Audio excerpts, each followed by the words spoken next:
ओम श्री विष्णवे नमः। जय श्री कृष्णा। दोस्तों, ऐसा माना जाता है कि भगवान श्री कृष्ण के जन्म के कुछ ही समय बाद, यानी उनका जब जन्म उत्सव मनाया जा रहा था, उसी के बाद पहले पूतना का वध हुआ था और भगवान श्री कृष्ण के 1 साल पूरा होने तक तृणावर्त का वध हुआ। इस तरह की घटना के बाद वासुदेव ने अपने कुल पुरोहित गर्ग मुनि से कहा कि वे नंद महाराज के यहाँ जाकर ज्योतिष के अनुसार कृष्ण के भविष्य की गणना करें। गर्ग मुनि महान ऋषि थे। उन्होंने अनेक तपस्याएं की थी और जो यदुवंश के पुरोहित नियुक्त हुए थे, जब गर्ग मुनि नंद महाराज के यहाँ पहुंचे तो वे उन्हें देखकर परम प्रसन्न हुए और तुरंत ही हाथ जोड़कर खड़े हो गए तथा उन्होंने उनका सादर अभिवादन किया। उन्होंने गर्ग मुनि का इस भाव से स्वागत किया मानो कोई ईश्वर या श्री भगवान की पूजा कर रहा हो। उन्होंने उन्हें उत्तम आसन दिया और जब वे बैठ गए तो उनका हार्दिक स्वागत किया। उन्हें अत्यंत विनम्र भाव से संबोधित करते हुए नंद महाराज ने कहा, हे ब्राह्मण, इस गृहस्थ के घर आपका आगमन केवल प्रकाश प्रदान करने के लिए ही हुआ है। हम सदैव गृहस्थी के कार्यों में लगे रहते हैं, जिससे आत्म साक्षात्कार के वास्तविक कार्य के लिए हमें अवसर ही नहीं मिलता। हमारे घर में आपका पदार्पण हमें आध्यात्मिक जीवन के विषय में किंचित प्रकाश प्रदान करने के निमित्त हुआ है। आपका गृहस्थ के घर पधारने का इसके अतिरिक्त कोई अन्य प्रयोजन नहीं हो सकता है। वास्तव में किसी साधु पुरुष या ब्राह्मण का ऐसे गृहस्थों के घर में जाने का कोई प्रयोजन नहीं है जो निरंतर आर्थिक क्रियाकलापों में व्यस्त रहते हैं। साधु पुरुषों और ब्राह्मणों का गृहस्थ के घर आने का कारण केवल उसे प्रकाश प्रदान करना होता है। यदि कोई यह पूछे कि गृहस्थ जन ज्ञान प्राप्ति के लिए किसी साधु पुरुष या ब्राह्मण के पास क्यों नहीं जाते, तो इसका उत्तर यही होगा कि गृहस्थ जन अत्यंत संकुचित हृदय वाले होते हैं। वे सोचते हैं कि उनका प्रधान कार्य पारिवारिक मामलों में व्यस्त रहना है और आत्म साक्षात्कार या आध्यात्मिक ज्ञान का प्रकाश गौण है। केवल दयावश ही साधु पुरुष तथा ब्राह्मण जन गृहस्थों के घर जाते हैं। नंद महाराज ने गर्ग मुनि को ज्योतिष विज्ञान का सबसे बड़ा पंडित कहकर संबोधित किया। सूर्य या चंद्र ग्रहण जैसी घटनाओं के विषय में फलित ज्योतिष की भविष्यवाणियां आश्चर्यजनक गणनाएं हैं। इसी विज्ञान विशेष के द्वारा मनुष्य भविष्य को स्पष्ट रूप से देख सकता है, समझ सकता है। गर्ग मुनि इस ज्ञान में पटु थे। इस ज्ञान के द्वारा यह जाना जा सकता है कि मनुष्य के विगत कर्म क्या थे, जिसके परिणाम स्वरूप मनुष्य इस जीवन में सुख या दुख भोग सकता है। नंद महाराज ने गर्ग मुनि को सर्वश्रेष्ठ ब्राह्मण भी कहा। ब्राह्मण वह है जो परमेश्वर के ज्ञान में दक्ष हो। परमेश्वर के ज्ञान के बिना मनुष्य ब्राह्मण नहीं माना जा सकता। इस प्रसंग में प्रयुक्त सही शब्द ब्रह्म विदाम है, जिसका अर्थ है वे पुरुष जो परमेश्वर को भली भांति जानते हैं। एक दक्ष ब्राह्मण अन्य उपजातियों, क्षत्रिय तथा वैश्यों को सुधारने की सुविधाएं प्रदान कर सकता है। शूद्र कोई संस्कार संपन्न नहीं करते। ब्राह्मण को क्षत्रिय तथा वैश्य का गुरु या पुरोहित माना जाता है। नंद महाराज जाति के वैश्य थे और वे गर्ग मुनि को सर्वोच्च ब्राह्मण मानते थे। अतः उन्होंने अपने दोनों धर्मपुत्रों श्री कृष्ण और बलराम को संस्कार कराने के लिए उन्हें समर्पित किया। नंद महाराज ने कहा कि न केवल इन दोनों बालकों को बल्कि सारे मनुष्यों को चाहिए कि जन्म के पश्चात किसी योग्य ब्राह्मण को अपना गुरु बनाए। इस प्रार्थना पर गर्ग मुनि ने उत्तर दिया, वासुदेव ने मुझे इन बालकों का विशेष रूप से कृष्ण का संस्कार कराने के लिए भेजा है। मैं उनका कुल पुरोहित हूँ और अगर मैं इनको संस्कार कराऊं तो संजोगवश यह लगेगा कि कृष्ण देवकी के पुत्र है। अपनी फलित ज्योतिष गणना से गर्ग मुनि समझ गए थे कि कृष्ण देवकी के पुत्र हैं, किंतु नंद इससे सर्वथा अनजान थे। परोक्ष रूप से उन्होंने यह कहा कि कृष्ण तथा बलराम दोनों वसुदेव के पुत्र थे।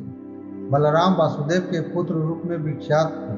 क्योंकि उनकी माता रोहिणी विद्यमान थी, किंतु कृष्ण के विषय में नंद को ज्ञात न था। गर्ग मुनि ने अप्रत्यक्ष रूप से यह प्रकट कर दिया कि कृष्ण देवकी के पुत्र हैं। उन्होंने नंद महाराज को यह भी आगाह कर दिया कि यदि वे संस्कार संपन्न कराएंगे तो पापी कंस समझ जाएगा कि कृष्ण देवकी तथा वसुदेव के पुत्र हैं।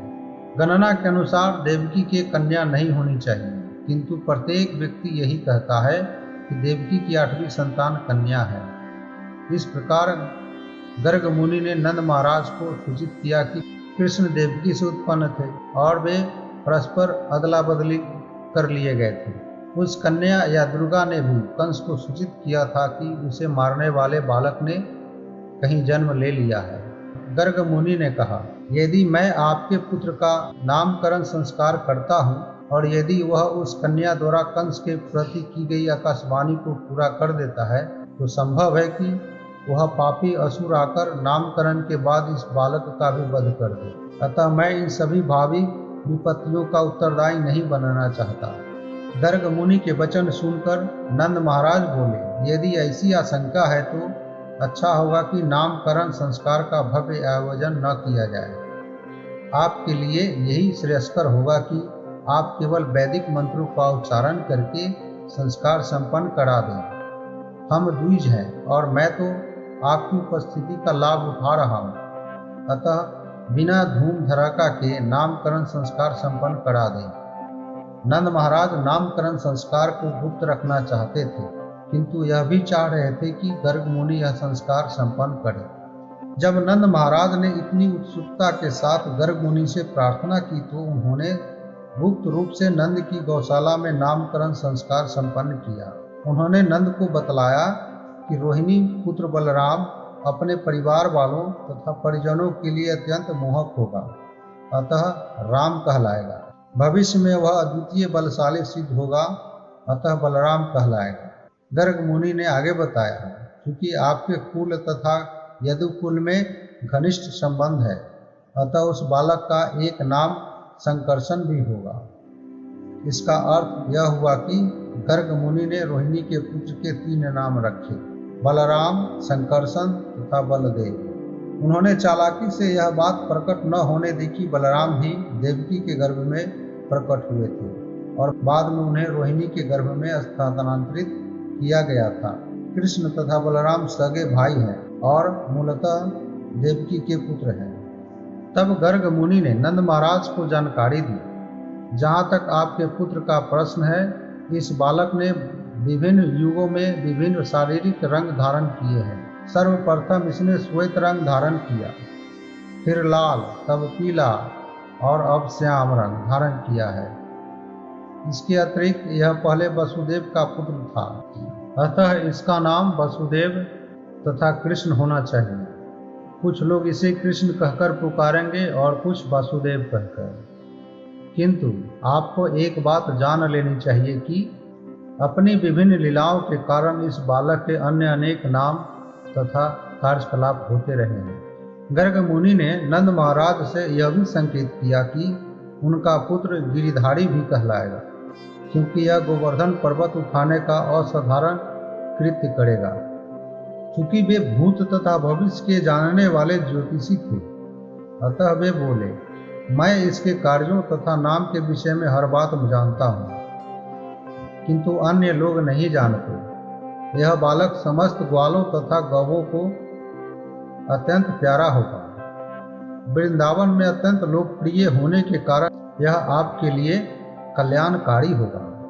इसकी उपस्थिति से आप समस्त सांसारिक विपत्तियों को पार कर सकेंगे, चाहे कितने ही विरोधी तत्व क्यों न आ जाएं। हे ब्रजराज, जब जब राजनीतिक कुव्यवस्था हुई है, इस बालक ने अपने पूर्व जन्मों में चोर उचक्कों से साधु जनों की कई बार रक्षा की है। आपका पुत्र इतना शक्तिशाली है कि जो भी इसका भक्त होगा उसे शत्रु सता नहीं पाएंगे। जिस प्रकार विष्णु सदैव देवताओं की रक्षा करते हैं, उसी तरह आपके पुत्र के भक्त भी नारायण भगवान के द्वारा सदैव सुरक्षित रहेंगे। नारायण अथवा भगवान के स्तर पर आपका बालक शक्ति, सौंदर्य और ऐश्वर्य में हर तरह से उन्नति करेगा। इसलिए मेरी सलाह है कि आप उसकी सुरक्षा अत्यंत सतर्कतापूर्वक करें, जिससे यह किसी व्यवधान के बिना विकास कर सके। दूसरे शब्दों में, गर्ग मुनि ने नंद महाराज को यह भी बताया कि चूंकि वे नारायण के परम भक्त हैं, अतः भगवान नारायण ने उन्हें अपने ही समान पुत्र दिया है। साथ ही गर्ग मुनि ने यह भी संकेत किया, आपके पुत्र को अनेक असुर सताएंगे, अतः सावधान रहें और इसकी रक्षा करें। इस प्रकार गर्ग मुनि ने नंद महाराज को विश्वास दिलाया कि साक्षात नारायण उनके पुत्र बने हैं। उन्होंने अनेक प्रकार से उनके पुत्र के दिव्य गुणों का वर्णन किया। यह जानकारी देकर गर्ग मुनि अपने घर वापस चले गए। नंद महाराज अपने को परम भाग्यशाली व्यक्ति मानने लगे और ऐसा आशीर्वाद प्राप्त करके उन्हें परम संतोष हुआ। तो दोस्तों, आज के वीडियो में बस इतना ही।